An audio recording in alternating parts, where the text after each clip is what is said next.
Hello students, welcome to RM classes. आज हम fourth chapter start कर रहे हैं साइंस का। ये है मेजरमेंट ऑफ मैटर। तो मेजरमेंट ऑफ मैटर चैप्टर में जो हमने पढ़ने हैं वो है laws of chemical combination, atoms का shape, mass, valency, molecular mass, concept of mole and radicals. तो इस वाले सेक्शन में हम ये दो टॉपिक लेने वाले हैं, laws of chemical combination and shape, size and mass, valency of atom. Mass तक लेंगे, वैलेंसी हम नेक्स्ट पार्ट में लेंगे। तो सबसे पहले चैप्टर में पोर्शन आता है can you recall. Can you recall में आपसे पूछते हैं what is the Dalton's atomic theory. तो डाल्टन्स एटॉमिक थ्योरी के जनरली 5 पॉस्टुलेट्स होते हैं। इनमें जो आपको बेसिकली पता होना चाहिए वो है फर्स्ट कि all matter is made up of an atom, जो कि इनडिविजिबल है। ठीक है, यहाँ लिखा भी है आपके कि ऑल मैटर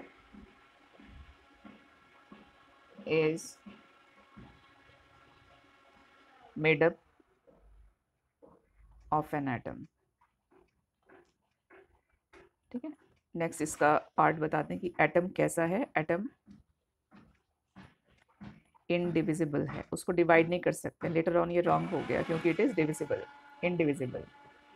और क्या बताया नेक्स्ट कि all atoms of given element are identical in mass. अगर कोई सपोज आप हाइड्रोजन गैस लेते हो, हाइड्रोजन गैस, तो हाइड्रोजन गैस में जितने भी एटम्स हैं इस गिवन एलिमेंट में सब आइडेंटिकल है मास में। तो all atoms of given element are identical in mass and so on. तो 1 2 ये हो गया, ये वाला दूसरा इंडिविजिबल 3 ये पार्ट हो गया। और भी है कि अलग अलग अगर एलिमेंट्स होते हैं तो उनके एटम्स भी डिफरेंट होते हैं। तो दीज आर द पोस्टुलेट। ये atoms of different, atoms of different elements contain different mass. Different element contains different mass. ठीक है, तो ये सब डाल्टन्स एटॉमिक थ्योरी के पोस्टुलेट है। नेक्स्ट आता है how are the compounds form. Compounds कैसे बनते हैं? तो कंपाउंड बनते हैं केमिकल कॉम्बिनेशन ऑफ एलिमेंट्स से। कंपाउंड बनते हैं केमिकल कॉम्बिनेशन ऑफ एलिमेंट से। कैसे केमिकल कॉम्बिनेशन? जैसे वाटर बनेगा H2 और O से। अब इसका जो कॉम्बिनेशन है वो कैसा है? ये कॉम्बिनेशन है on the basis of laws of chemical combination, जो हम आगे पढ़ेंगे। अगर हम कार्बन डाइऑक्साइड की बात करेंगे तो उसका कॉम्बिनेशन होगा CO2। तो ये CO2 क्यों है इसका कॉम्बिनेशन? अगेन ये लॉज ऑफ केमिकल कॉम्बिनेशन के अंदर आएगा। नेक्स्ट है what are the molecular formula of salt, slaked, lime, water. ये अलग अलग मैं बता देती हूँ, इसको नोट कर लेंगे अगर नोट करना है तो। फिर मैं यहाँ पे रब करके यहीं पे लिख देती हूँ नाम।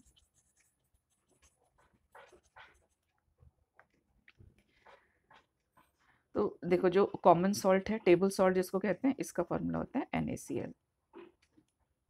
स्लेग लाइम है, स्लेग लाइम का फॉर्मूला है Ca, calcium hydroxide, OH whole twice. Water का हमको मालूम है H2O। लाइम और क्विक लाइम भी कहते हैं, इसका फॉर्मूला होता है कैल्शियम ऑक्साइड। लाइम स्टोन का फॉर्मूला है कैल्शियम कार्बोनेट। तो ये इनके फॉर्मूले हैं। अब इसके बाद आता है नेक्स्ट। अब हाँ, यहाँ पे ये भी कि molecules of compound are formed by joining. कैसे होते हैं? Atoms of different elements to each other. ठीक है, कैसे बनते हैं? ये बनते हैं मॉलिक्यूल्स ऑफ कंपाउंड्स कैसे बनते हैं? Formed by joining atoms of different elements. आप देख रहे हो कंपाउंड कैसे बन रहा है? ये डिफरेंट डिफरेंट एलिमेंट्स के एटम्स को कंबाइन करके। या हम कह सकते हैं कि by chemical combination of elements compound formation होता है। और ये सब होता है on the basis of laws of chemical combination. तो लॉज ऑफ केमिकल कॉम्बिनेशन क्या है वो हमको पढ़ना है। तो इसको आगे बढ़ते हैं।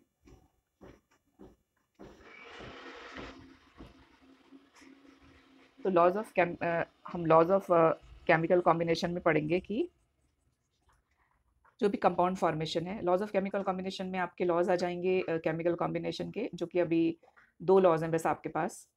और वो लॉज को हेल्प करता है डाल्टन्स एटॉमिक थ्योरी, वो हमने अभी पढ़ा।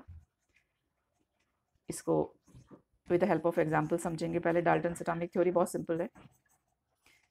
तो क्या बताता है ये डाल्टन्स एटॉमिक थ्योरी? ये बताता है कि जितने भी मैटर हैं वो हमारे इंडिविजिबल एटम से मिलके बने हैं, और अगर कोई सेम एलिमेंट सेम अगर कंपाउंड है, सेम सब्सटेंस है, तो उसके जो एटम होंगे उनका कॉम्बिनेशन सेम रहेगा। जैसे देखो डाल्टन का समझते हैं पहले। तो chemical combination, laws of chemical combination में हम पढ़ने वाले हैं। Composition of substance changes during chemical change. तो ये हमने देखा है कि कोई भी केमिकल चेंज करते हैं तो क्या होता है, कॉम्पोजिशन चेंज हो जाता है। अगर हम वाटर को, अगर हम, या एक और सिंपल एग्जांपल ले लेते हैं, अगर हम डिकम्पोजिशन ऑफ हाइड्रोजन क्लोराइड को अगर आप ब्रेक करते हो तो क्या होगा, इसका कॉम्बिनेशन चेंज हो जाता है। क्या बना रहा है ये, हाइड्रोजन और क्लोरीन गैस चेंज हो गया। Fundamental experiments is this regard were performed by scientists 18th-19th century में। तो while doing this they measured accurately the substance used and formed. Dalton, J.J. Thomson, Rutherford studied the structure of substance atoms as discovered law of chemical combination। तो जो contribution है इन scientist का है इसमें, Dalton, Thomson, Rutherford, scientists could then write the molecular formula of various compounds on the basis of Dalton's atomic theory और laws of chemical combination। इनकी help से formula बनता है। हेयर वी शैल वेरिफिकेशन है कुछ लॉज ऑफ केमिकल कॉम्बिनेशन का, तो वो देखेंगे हम इसमें। तो ये पूरा वेरिफिकेशन के लिए एक एक्टिविटी दी है, वो एक्टिविटी देखते हैं। तो वेरिफिकेशन के लिए यहाँ पे एक एक्टिविटी दी है। एक्टिविटी में आपसे कहा है कि 56 ग्राम कैल्शियम ऑक्साइड लेंगे, ठीक है, क्योंकि फार्मूला तो हम अभी बाद में पढ़ने वाले हैं। In a large conical flask can put 18 gram of water, इसमें हमने पुट किया। Observe what happens, measure the mass of substance. तो ये एक्टिविटी में इसमें एक्चुअल में होने क्या वाला है, क्या होने वाला है कि जब हम ऐसा करते हैं, मतलब ये हमने लिया कितना, 56 ग्राम, वाटर हमने लिया 18 ग्राम, तो क्या बनने वाला है, कैल्शियम हाइड्रोक्साइड बनेगा। ऊपर जो पढ़ा था हमने स्लेट लाइम, वो तो वे करके हम देखेंगे। तो जितना इधर है 56 प्लस 18, तो इतना ही मास हमको इस तरफ भी मिलेगा कैल्शियम हाइड्रोक्साइड का। ये आप देख लेते हैं कितने एटम्स हैं। ये कैल्शियम है, calcium 1, hydrogen 2, hydrogen 2, oxygen 2, oxygen 2, ठीक है, बराबर है ये। तो ये हो गया 6 और 8 14 का 4, कैरी 1, 5 और 1 6 और 7, 74 ग्राम मिलेगा हमको इस तरफ, ठीक है। एक्टिविटी सेकंड में और ये कुछ चेंजेस हमको मिलेंगे। स्लेग लाइन बन रहा है यहाँ पे, प्रेसिपिटेट बनेगा ये पीपीटी इसका। सेकंड एक्टिविटी है take a solution of calcium chloride लिया, कैल्शियम क्लोराइड लिया in a conical flask and solution of sodium sulfate Na2SO4 in a test tube। इसमें थर्ड ये इसमें डायग्राम से भी बता रखा है, ये डायग्रामेटिक रिप्रेजेंटेशन भी है इसमें, देख लेते हैं पिक्चर में इसमें, यहाँ पे ऐसे। तो पहले वे करेंगे हम, कैल्शियम क्लोराइड लिया और एक टेस्ट ट्यूब में ऐसे, अभी रिएक्शन नहीं करवा रहे हम, तो यहाँ पे टेस्ट ट्यूब में हमने अलग से सोडियम सल्फेट लिया।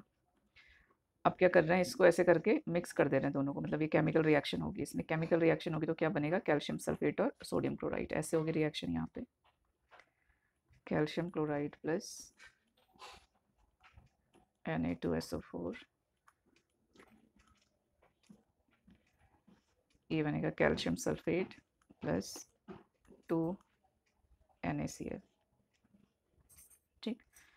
तो यहाँ पे वाइट प्रेसिपिटेट बनेगा कैल्शियम सल्फेट का, और NaCl तो इसमें डिजॉल्व रहता है, तो इसका पीपीटी बनेगा यहाँ पे। तो ये सॉल्यूशन हमको वाइट पीपीटी मिल रहा है।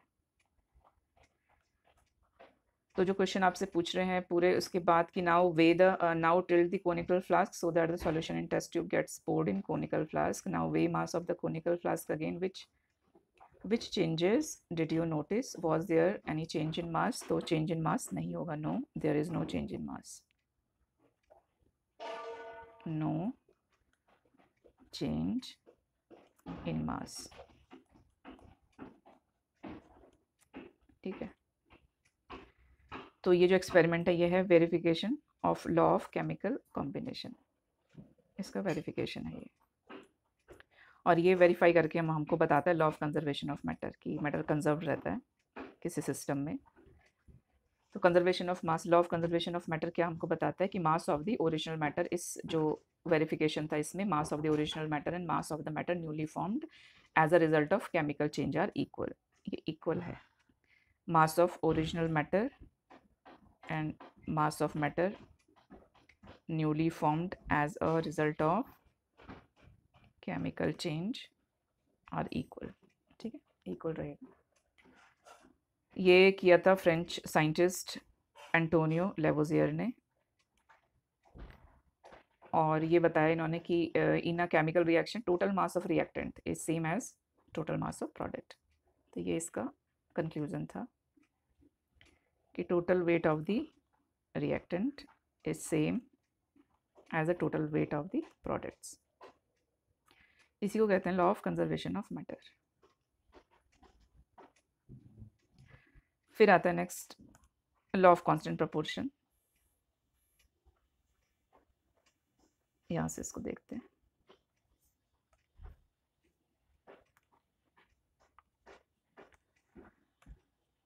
तो law of constant proportion Joseph Proust ने प्रपोज किया था ये। इन्होंने क्या बताया, तो he proposed law of constant proportion, and law of constant proportion is the proportion of portion by weight of the constituent elements in the various samples of a compound is fixed। ये बताया इन्होंने। क्या मतलब है इसका? इसका मतलब ये है कि जितने भी constituent elements होते हैं किसी कंपाउंड में फिक्स्ड होते हैं, जैसे वाटर है H2O, ये फिक्स रहेगा, मतलब इसमें वाटर के फॉर्मूले में 2 ही हाइड्रोजन रहेंगे और 1 ही ऑक्सीजन रहेगा, और इनका जो रेशियो रहेगा बाई मास वो भी फिक्स्ड रहेगा। तो रेशियो हम चेक कर लेते हैं इनका। देखो 2 हाइड्रोजन है, 1 ऑक्सीजन है। 1 हाइड्रोजन का एटॉमिक मास 1, तो 2 का कितना है 2, 1 का होता है 1, तो 2 का मल्टीप्लाई कर देंगे 2 से, टू द रेशियो। ऑक्सीजन का एटॉमिक मास होता है 16, तो ये हो गया 2 टू द रेशियो 16 और 1 रेशियो 8। तो हमेशा ये इसी रेशियो में रहेगा। अगर हम कार्बन डाइऑक्साइड की बात करते हैं तो कार्बन का होता है 12, ऑक्सीजन, 1 ऑक्सीजन का होता है 16, 2 ऑक्सीजन का होता है इंटू 2, तो ये हो गया 12 टू द रेशियो 32। ठीक है, तो कितना रहेगा 3 टू द रेशियो 8, इतना ही रहेगा हमेशा। तो यही हमारा लॉ ऑफ कांस्टेंट प्रोपोर्शन, और यही यहाँ पे डिस्क्राइब किया हुआ है। तो कार्बन डाइऑक्साइड में जो कार्बन एंड ऑक्सीजन का रेशियो रहेगा इट इज़ फिक्स 3:8, वाटर का जो रेशियो रहेगा इट इज़ फिक्स्ड 1:8। तो this is the law of constant proportion. फिर यहाँ पे ब्लू बॉक्स में इंट्रोडक्शन टू साइंटिस्ट दिया है, तो आप ये पढ़ लेंगे। यहाँ पे देखो क्या क्या है।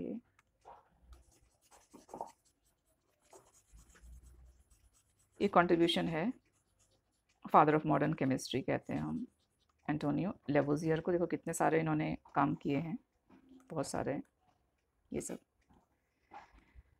तो क्या क्या किया है इन्होंने, nomenclature of oxygen hydrogen showed that matter combines with oxygen during combustion. जब कंबशन होता है तो O2 ऐड होता है। अगर आप कोल को बर्न कर रहे हो तो ऑक्सीजन ऐड होगा, इसमें CO2 बनेगा, ये बताया उन्होंने। was the first to use accurate weighing technique to weigh reactants and product in a chemical reaction। ऊपर जो हमने laws of conservation of matter पढ़ा था उसके लिए जो proper experimental setup था उसके लिए help किया। discovered that water is made up of hydrogen oxygen। तो very important discoveries।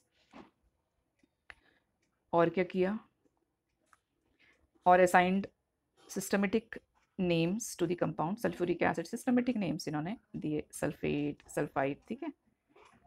author of the first book on modern chemistry। ठीक है, तो मॉडर्न केमिस्ट्री पे फर्स्ट बुक, ये बुक का इनका नाम भी होगा यहाँ पे। एलिमेंट्री ट्रीटीज, इधर बुक का नाम होना चाहिए कहीं, तो बुक का नाम है elementary treatise on chemistry in 1789। तो ये बुक का नाम था, लिख देते हैं यहाँ पे। Author of the first book on modern chemistry and the name is elementary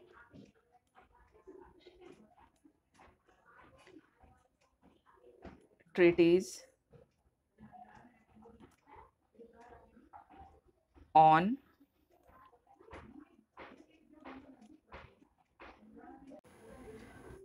फिर नेक्स्ट है verification of laws of constant proportion. तो ये थ्योरी है, इसमें काफ़ी थ्योरी तो पढ़ लेना, मैं इसको समझा देती हूँ कि ये है क्या। समझते हैं इसको, ये क्या है।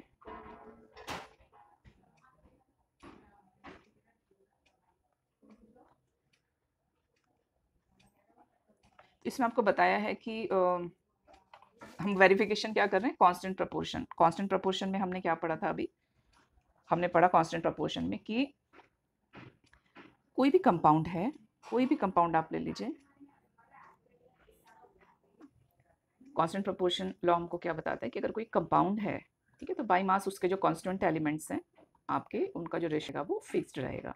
फॉर एग्जांपल हमने पढ़ा था कि अगर वाटर है तो वाटर बाय एनी मीन्स, कैसे भी आपको वाटर मिले, किसी भी वे से आपको वाटर मिलता है, उसमें हाइड्रोजन, इसके जो कॉन्स्टिट्यूएंट एलिमेंट्स हैं, कौन है इसके कॉन्स्टिट्यूएंट एलिमेंट्स, हाइड्रोजन है और ऑक्सीजन है। तो इनका जो रेशियो रहेगा वो हमेशा फिक्स्ड रहेगा, 1:8 ही रहेगा।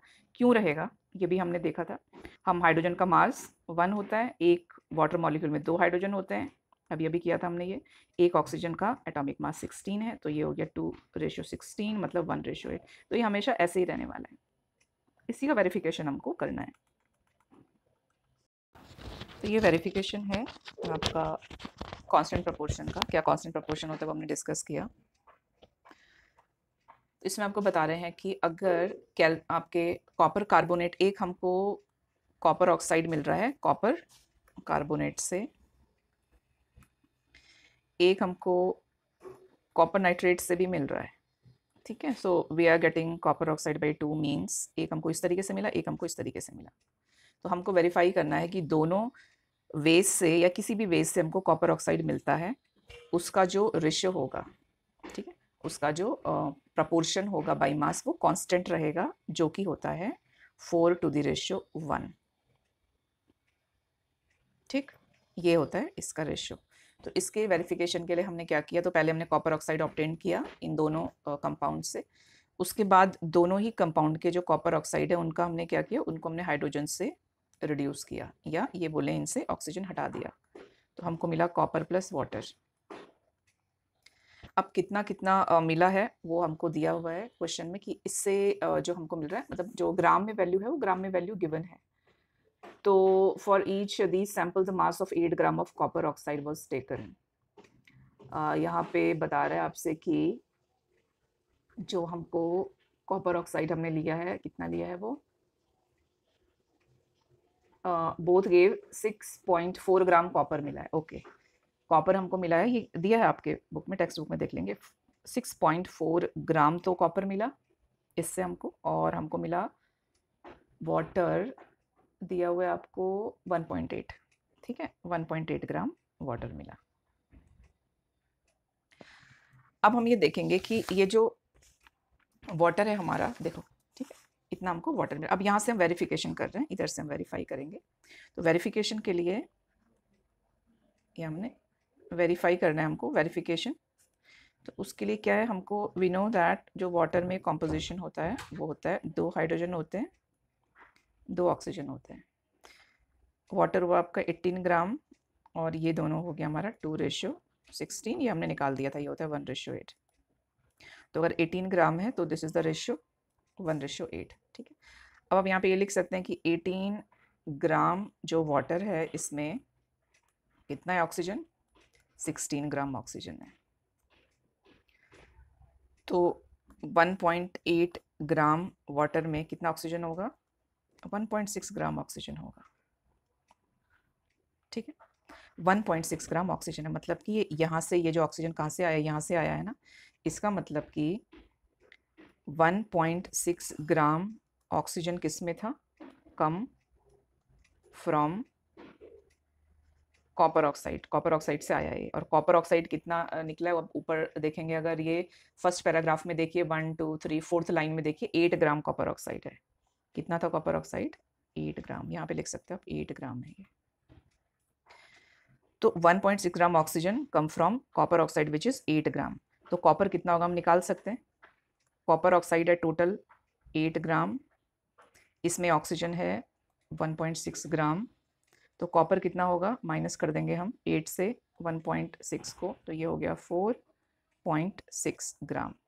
तो इसमें कॉपर कितना है 4.6 ग्राम।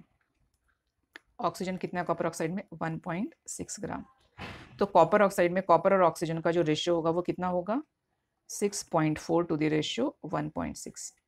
सिंप्लीफाई करके कितना आएगा ये रेशियो, इतना आएगा 4 टू द रेशियो 1, इतना रेशियो आएगा ये।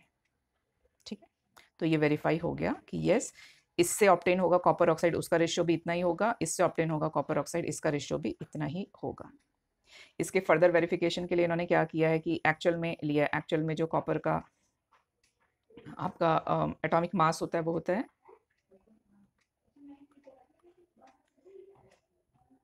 63.5 टू द रेशियो 16। इसको अगर आप देखेंगे तो अप्रॉक्स इसका वैल्यू 3.968, तो इसका मतलब 4 ही होता है टू द रेशियो 1, मतलब 16 से अगर आप डिवाइड करेंगे इतना आने वाला है 3.968। तो 8 आप राउंड अप करेंगे तो ये हो जाएगा 7, 7 से इसको राउंड अप करेंगे ये हो जाएगा 10, 10 का 0 इधर आएगा, एक जाएगा इधर 4, मतलब 4 टू द रेशियो 1, फिर से यही ratio. So this is the verification. ये आपके रिड्यूस पोर्शन है, ये है तो नहीं डायरेक्ट, लेकिन फिर भी आपको पता होना चाहिए इसलिए एक्सप्लेन किया है। तो पहले भी बताया था मैंने आपको, मैं सारे टॉपिक्स ले रही हूँ, रिड्यूस्ड है चाहे आपके पास नहीं है या बहुत इंपॉर्टेंट नहीं है फिर भी। So this is the verification of law of constant proportion. तो स्टूडेंट अभी हम स्टार्ट करने वाले हैं atom size mass and valency. Size mass and valency में हम पढ़ते हैं कैन यू रिकॉल में आपसे पूछ रहे हैं कि from which experiment was it discovered that atom 7 internal structure. तो ये रदरफोर्ड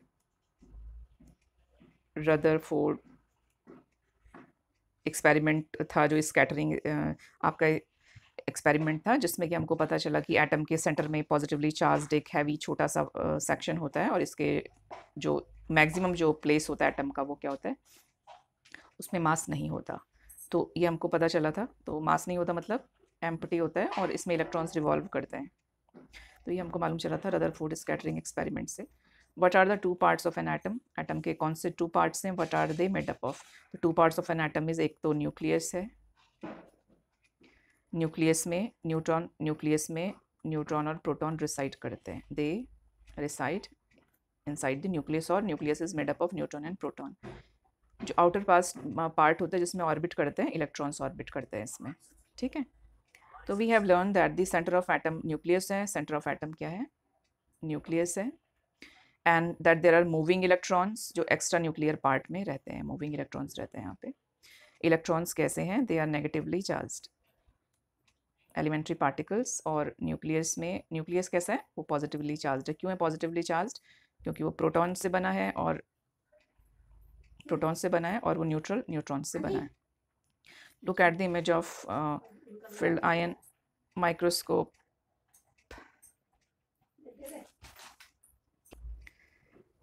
सेंटर में न्यूक्लियस के न्यूट्रॉन एंड प्रोटॉन रहते हैं, इनको न्यूक्लियॉन्स कहते हैं कलेक्टिवली, और जो सराउंड करते हैं वो इलेक्ट्रॉन्स न्यूक्लियस को सराउंड करते हैं। The atomic radius of an isolated atom. अब एटॉमिक रेडियस का जो डेफिनेशन है ये है, एटॉमिक रेडियस का डेफिनेशन है कि अगर आप यहाँ से सेंटर ऑफ द एटम से अगर आप स्टार्ट करते हो, मतलब न्यूक्लियस से स्टार्ट करते हो और यहाँ आउटर मोस्ट जो ऑर्बिट है वहाँ तक, तो दिस इज़ द डिस्टेंस, और इस रेडियस को मैं एक्सप्रेस करती हूँ। तो डेफिनेशन ये है, atomic radius of an isolated atom is the distance between the nucleus of an atom and it's outer most orbit. इसका मेजरमेंट कैसे करते हैं हम, नैनोमीटर से इसका मेजरमेंट करते हैं, 10⁻⁹ मीटर। इसका क्या मतलब है, इसका मतलब है कि 1 मीटर का अगर आप 10 पे 9 0 ऐड करो, इतना अगर इतना छोटा पार्ट अगर करते हो तो वो नैनोमीटर होता है। बाकी यहाँ पे टेबल में दिए हुए हैं ये सबके। हाइड्रोजन का एटॉमिक रेडियस देखो, हाइड्रोजन सबसे छोटा है तो इसका एटॉमिक रेडियस सबसे ये स्मॉलेस्ट है। फिर उसके बाद वाटर मॉलिक्यूल थोड़ा बड़ा हो जाता है, हीमोग्लोबिन मॉलिक्यूल और बड़ा हो जाता है तो इसका एटॉमिक रेडियस इससे ज़्यादा है।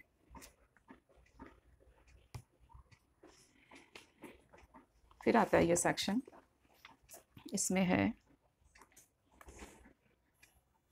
ये ले लेते हैं पहले। तो एटम्स कैसे हैं, very tiny. Modern instruments like electron microscope या फिर फील्ड आयन माइक्रोस्कोप स्कैन करते हैं।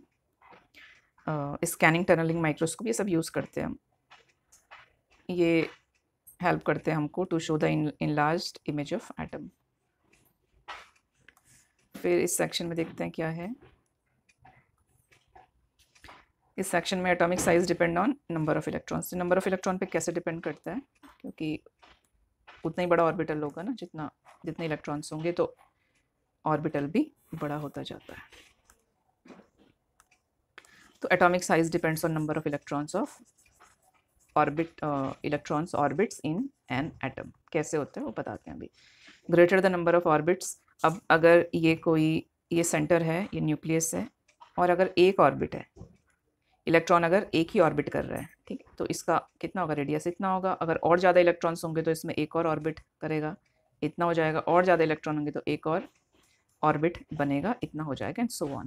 तो नंबर ऑफ इलेक्ट्रॉन्स जैसे जैसे इंक्रीज होंगे वैसे वैसे जो एटम का साइज जो है वो लार्ज होता जाएगा। फॉर एग्जांपल, और एक और फैक्टर है इसमें कि ये तो हो गया इसकी बात की, जैसे मतलब जितने ज़्यादा इलेक्ट्रॉन्स होंगे उतना ज़्यादा एटम का साइज होगा। इसमें एग्जांपल दिया हुआ है, दो एग्जांपल है, दो एग्जांपल से समझते हैं इसको। जैसे पोटेशियम और सोडियम है, तो सोडियम है 11, पोटेशियम है 19। इसके पास 11 इलेक्ट्रॉन है, इसके पास 19 इलेक्ट्रॉन है, और ये इनका न्यूक्लियस है। सपोज ये भी इसका न्यूक्लियस है। यहाँ पे रहते हैं 2 इलेक्ट्रॉन, इसके भी यहाँ पे रहेंगे 2 इलेक्ट्रॉन। ये रूल्स के अकॉर्डिंग रहते हैं, ये आगे पढ़ेंगे हम। 8 इलेक्ट्रॉन रहते हैं, इसके भी यहाँ पे 8 इलेक्ट्रॉन रहते हैं। इसके यहाँ पे 1, इसका तो हो गया कंप्लीट 2 8 1, लेकिन इसका यहाँ पे एक और इलेक्ट्रॉन रहेगा 8, और उसके बाद जाके 1। तो 8 और 2 10, 10 और 8 18, 18 1 19। तो अब जाके इसका पूरा हुआ। तो इसका जो रेडियस है वो यहाँ से यहाँ तक है, बस इसका रेडियस क्या है। तो दिस इज लार्जर। एक तो ये वे होता है।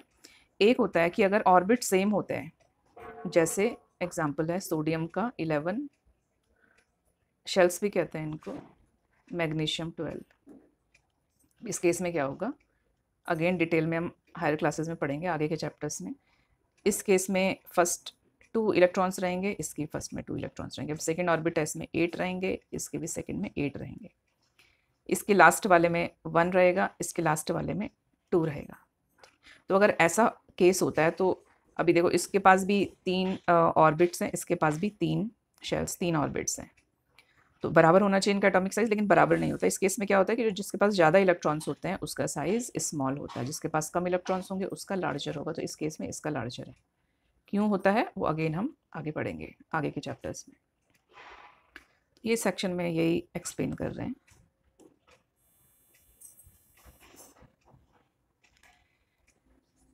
फिर आता है कि मास कैसे मेज़र करेंगे। अभी मास कैसे मेज़र करना है, तो इसको सिंपली थ्योरी है पूरी। तो वही आपके कि मास of an atom is concentrated in nucleus. कहाँ पे कॉन्सेंट्रेटेड रहता है, न्यूक्लियस पे कॉन्सेंट्रेटेड रहता है। Mass of atom is concentrated in its nucleus. It is due to proton and neutron. ठीक है, प्रोटॉन न्यूट्रॉन कलेक्टिवली हम क्या कहते हैं, इनको न्यूक्लियन कहते हैं, और इनके सम को एटॉमिक मास कहते हैं। तो यहाँ पे 3 इंपॉर्टेंट हमको स्टेटमेंट मिलते हैं। एटॉमिक मास क्या होता है, न्यूक्लियॉन्स क्या होते हैं, और मास ऑफ द एटम कहाँ पे सिचुएटेड होता है। तो यहाँ पे 3 क्वेश्चंस बनते हैं। अब यह कि एटम इतना स्मॉल, इतना टाइनी पार्टिकल है, तो इसका मास कैसे हम डिटरमाइन करेंगे। तो इसका मास करते हैं with the help of relative मास। ठीक है, रिलेटिव मतलब एक से दूसरे का कंपैरिजन करके। फॉर एग्जांपल, आप इसको इस एग्जांपल से समझ सकते हैं कि आपने 5 kg पोटैटोज वे करने हैं,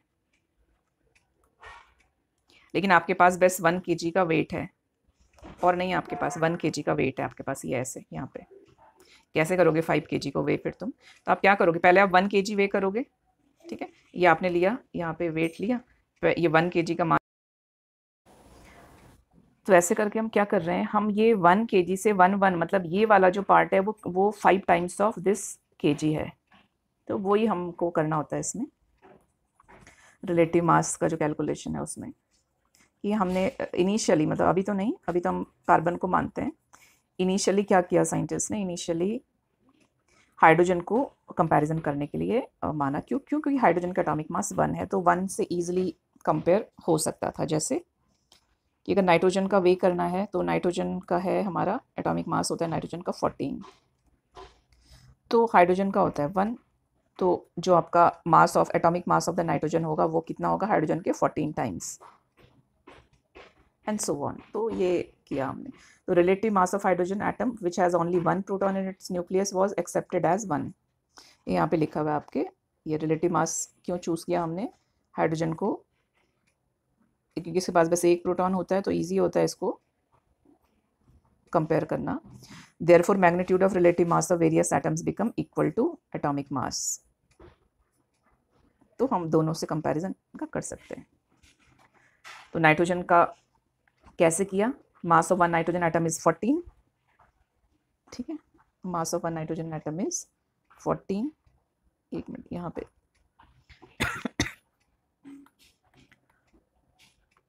ये है, ये कैसे किया कि mass of one nitrogen atom ये 14 है, 14 टाइम्स द हाइड्रोजन एटम, ठीक है।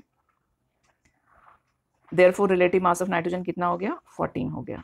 This is how the relative mass of various elements are determined on this scale. The relative mass of many elements, लेकिन कुछ फ्रैक्शनल भी होते हैं, फ्रैक्शन में भी आते हैं, जैसे क्लोरीन है, क्लोरीन का होता है 35.5, तो ये फ्रैक्शन में आ जाता है, ठीक है। इसके आगे हम अभी हमने कॉपर का पढ़ा था 63.5, तो ये फ्रैक्शन में है सारे। Therefore in the course of time different atoms have chosen as reference atom, लेकिन अभी लेटर ऑन जो अभी मतलब अभी तो नहीं, अभी दूसरा मेथड यूज़ करते हैं, लेकिन उसके बाद कार्बन को लिया as a reference atom 1961 onwards. इस स्केल में क्या किया कि 1/12 ऑफ कार्बन 12 लिया। तो 1/12 ऑफ कार्बन 12 अगर हम करते हैं तो कितना हो जाएगा, तो तब भी 1 आ जाता है, और फिर हम कंपैरिजन करते हैं इसको। In this scale the relative mass of carbon atom was accepted as 12, और relative mass atom, atomic mass unit हम जिसको कहते हैं, उसको हम कंपैरिजन करते हैं। फिर अगर हम हाइड्रोजन की बात करें तो 12 इंटू 1/12 ऑफ कार्बन 12 इज 1। तो mass of 1 proton 1 neutron on the scale of relative mass is approximately 1। फिर नीचे आपको ये टेबल दी है, इस टेबल में कुछ एटॉमिक मासेस हैं, इसमें से आपको लर्न करने हैं, बाकी आपको फिल करने हैं। यहाँ पे इजीली आपको पीरियोडिक टेबल में मिल जाएंगे, लिखेंगे आप खुद से, इनको फिल करेंगे।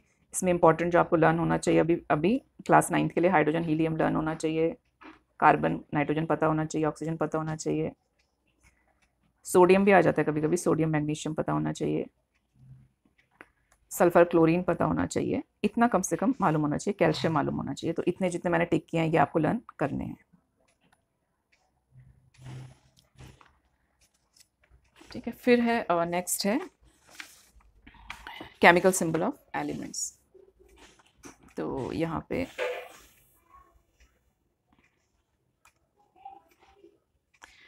टुडे हाईली एक्यूरेट, लेकिन अभी जो आज की डेट में हम यूज़ करते हैं, we have highly accurate methods. तो हम क्या करते हैं उसमें, highly accurate method measuring mass of an atom.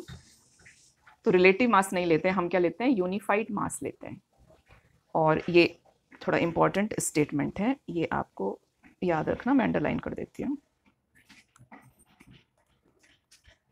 अभी हम क्या लेते हैं, हम लेते हैं इंस्टेड ऑफ रिलेटिव मास हम लेते हैं यूनिफाइड मास, ठीक है।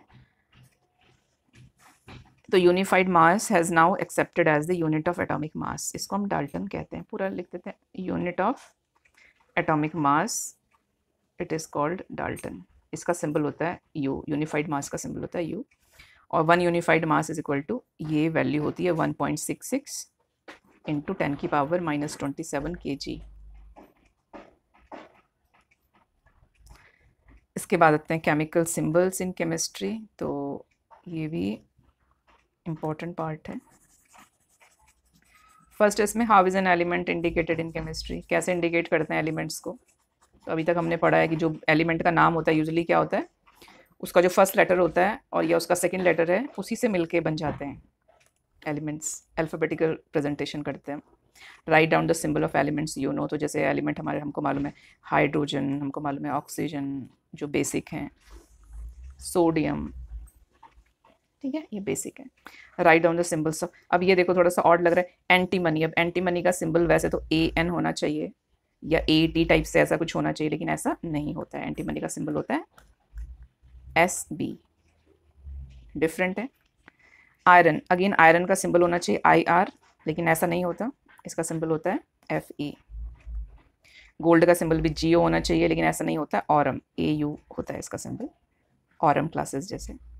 सिल्वर का सिंबल भी ऐसा ही होना चाहिए, लेकिन अर्जेंटम ये AG होता है। मरकरी का भी ME या MR ऐसा कुछ होना चाहिए, लेकिन ये HG होता है। लेड का भी LE या LD ऐसा कुछ होना चाहिए, लेकिन ये PB होता है। सोडियम का भी SDSO ऐसा कुछ होना चाहिए बस, लेकिन ये नेट्रियम होता है, Na होता है। तो अभी डिफरेंट आ गए ना सारे। तो ऐसा क्यों है ये? तो अर्लियर जो टाइम था हमारा, उसमें अपने अपने जो लोकल एरियाज़ में जितनी भी डिस्कवरीज होती थी या आपके जितने एलिमेंट्स को माइन करते थे, तो उस एरिया के अकॉर्डिंग उसका नाम रख देते थे, जो कि काफ़ी टफ होता था, कन्वीनियंट वे नहीं था वो। तो लेटर ऑन किया है IUPAC जो ऑर्गेनाइजेशन है, इसका फुल फॉर्म भी आता है कभी लिखने को, international union of pure and applied chemistry. तो इन्होंने ये डिसाइड किया, उन्होंने अपने सिंबल्स दिए, उन्होंने कहा अर्ली टाइम में ऐसे सिंबल्स भी यूज़ करते थे, देखो ऐसे हाइड्रोजन के लिए, कॉपर के लिए ऐसे सिंबल्स यूज़ करते थे, लेकिन ये फिजिबल नहीं है, कन्वीनियंट नहीं है ये यूज़ करने के लिए, तो इसलिए इनको नहीं यूज़ किया। फिर क्या किया, ऑफिशियल नेम्स दिए IUPAC ने, and symbols are used all over the world. The current method of choosing chemical symbol is based on method invented by Berzelius. ये ध्यान रखेंगे। तो करंट जो मेथड है किसी भी एलिमेंट का सिंबल चूज़ करने के लिए, वो इन्वेंट किया था बर्जीलियस ने। क्या है ये method? According to this method the symbol of an element is either the first letter, जैसे हाइड्रोजन का होता है H, हीलियम का होता है HE, and second another specific letter in its name. ठीक है, तो हाइड्रोजन में होता है हमारा हाइड्रोजन, इसमें हमने H लिया, हीलियम में होता है हीलियम, इसका हमने HE लिया। Of the two letters the first is the capital. First कैसे होता है? कैपिटल होता है, सेकेंड स्मॉल लेटर होता है। जैसे हम और क्या लिख सकते हैं, क्लोरीन C कैपिटल होगा, सेकेंड वाला स्मॉल होगा, Cl नहीं लिखेंगे आप, हीलियम का HE नहीं लिखेंगे आप, ऐसा लिखेंगे HE। तो ये था।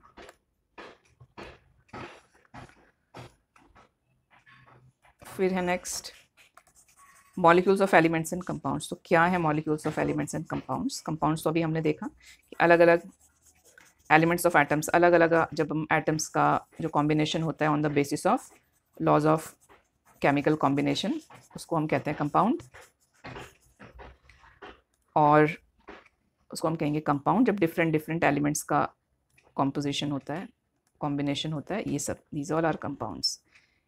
एलिमेंट हम कहते हैं जब सेम एलिमेंट कंबाइंड होता है, H2O2 Cl2, या सिंगल होता है सोडियम आयरन, ये सब एलिमेंट्स हैं। तो H2 है combination of two atoms, hydrogen hydrogen, तो ये एलिमेंट है। ये मॉलिक्यूल ऑफ एलिमेंट है, और ये मॉलिक्यूल ऑफ कंपाउंड है। बोथ आर मॉलिक्यूल्स, लेकिन ये कंपाउंड है, ये एलिमेंट है। Atoms of some elements such as helium, neon have independent existence. It means that these elements are in monoatomic molecular state. Some two or more atoms of an element combined in the form of molecules of element. तो ऐसे कुछ atoms होते हैं जो खुद means same आपके atoms combined होते हैं. Such elements are in polyatomic molecular state. For example, oxygen है, nitrogen है, ठीक है. These are diatomic, O2N2. Diatomic form है ये, विच when atom of different elements combined each other, तो उनको हम कंपाउंड कहते हैं, मॉलिक्यूल्स ऑफ कंपाउंड कहते हैं। When different elements combined each other, उनको हम मॉलिक्यूल्स ऑफ कंपाउंड्स कहते हैं। In other words, compounds are formed by chemical attraction between different elements.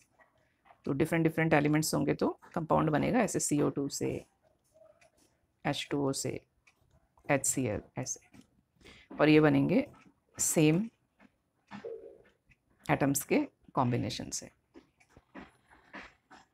फिर इसमें देखेंगे make a list and discuss है। इसके बाद मतलब ये प्रिंट होके नहीं आया इसमें, ये है element exist in mono atomic and di atomic molecular state. तो आप लिस्ट बना सकते हैं मोनो एटॉमिक का, मोनो का, और डाई एटॉमिक। तो डाई एटॉमिक तो यहाँ पे भी एग्जाम्पल दिए हुए हैं ये सारे। मोनो एटॉमिक पे आप देख सकते हैं, यूजुअली आप मेटल्स देखेंगे इसमें, ठीक है, सोडियम, आयरन, कॉपर, जिंक, ये सब, या नोबल गैसेज होंगी, हीलियम, नियॉन, आर्गन, ये मोनो में आ जाएगा सारा। डाई एटॉमिक में ये सब आ जाएंगे गैसेस पूरी, क्लोरीन, फ्लोरीन, ब्रोमीन, आयोडीन, ये सब गैसेस। तो ये वाला सेक्शन कंप्लीट होता है यहाँ पे। नेक्स्ट जो है बहुत इंपॉर्टेंट है, मोल कॉन्सेप्ट्स, तो आपके थ्रू आउट दी केमिस्ट्री काम आने वाला है ये, तो उसका जल्दी अपलोड करती हूँ मैं इसके बाद। ये है molar mass and concepts of mole, तो इसमें एवोगैड्रो नंबर और कॉन्सेप्ट्स ऑफ मोल को पढ़ेंगे हम। Thank you.